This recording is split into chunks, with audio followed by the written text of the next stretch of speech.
Sure. Hey, Steve. We saw Gary, Nemanja, and Otto on the injury report today. Gary's out.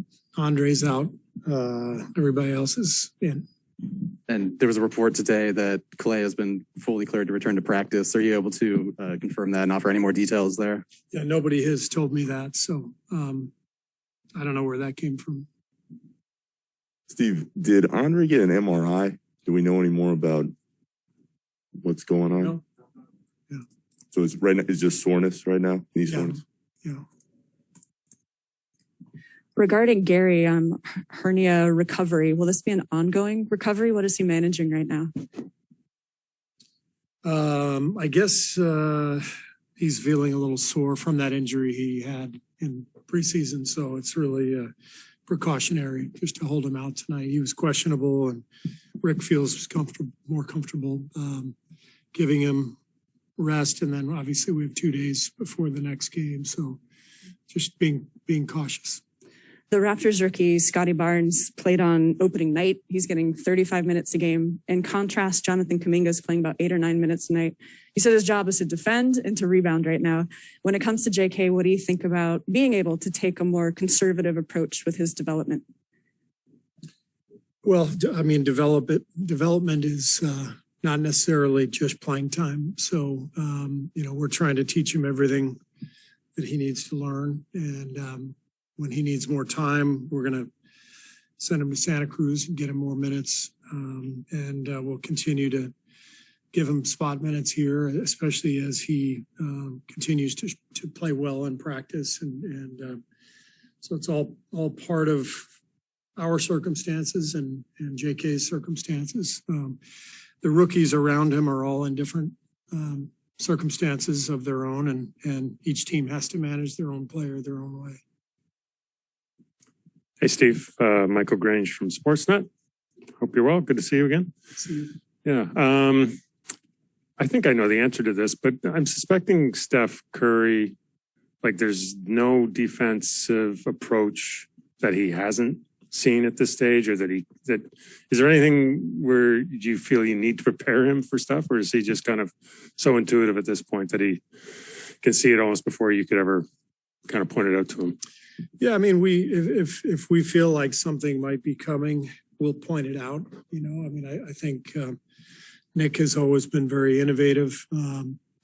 We saw the box and 1 and the triangle and 2 in the finals a couple of years ago, so we know that's always a possibility. And they got a lot of long athletes, switchable guys, so they're capable of doing a lot of things, and Steph knows that, so we'll respond accordingly. Hey, Steve. Eric Corrine from The Athletic.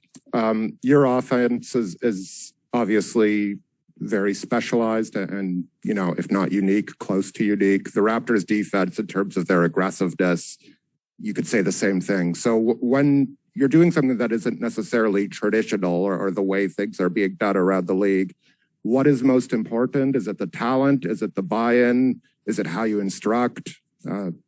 Yeah.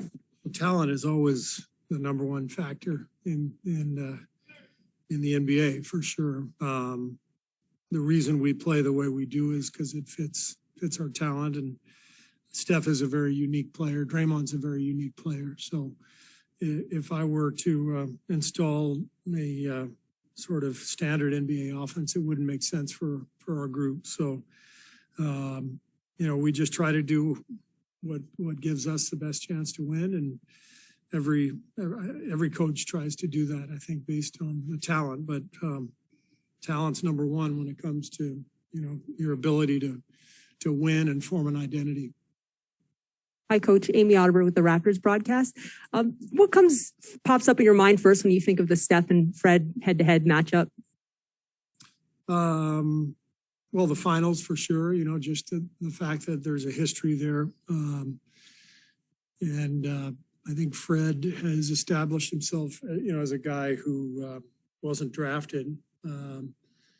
He's just a tough competitor, a great shot maker, and a bulldog defensively. I think at that size, to really make it in the league these days, you've got to be really strong, and Fred is really strong. So he's a skilled guy and has obviously had to work for everything he's gotten in this league, and I admire him.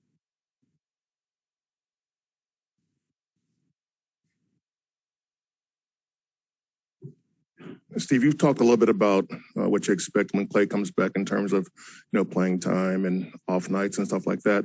Do you expect much of an adjustment for your team once he does return and offensively and defensively?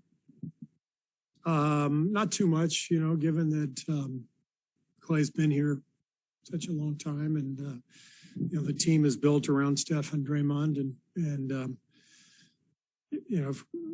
built around Clay too. But Clay's easy to build around because he doesn't need the ball. He doesn't spend a lot of time dribbling.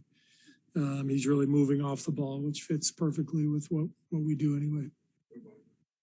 The other side, it can only help to get another big wing defender, and obviously it's going to take some time for Clay to feel his rhythm defensively as well as offensively. So fortunately, we've got a pretty good roster full of defensive-minded wings, and we can pick different matchups, each night depending on what the opponent brings to the table.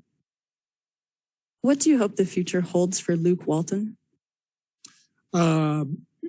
Luke is one of the finest human beings I know in the NBA.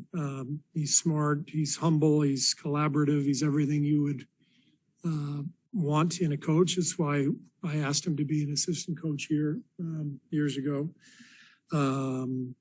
So I hope he's able to do what makes him happy and makes his family happy. But I'm well aware, as someone who inherited Steph Curry and Draymond and Clay and Bob Myers in my first job, every coach in the league is dependent on his circumstances. And by that, I mean the talent and the stability of the organization. And I'm extremely lucky. I'm more the exception rather than the rule in this league. So you got to have everything lined up to last for a long time in this league. It's a tough business.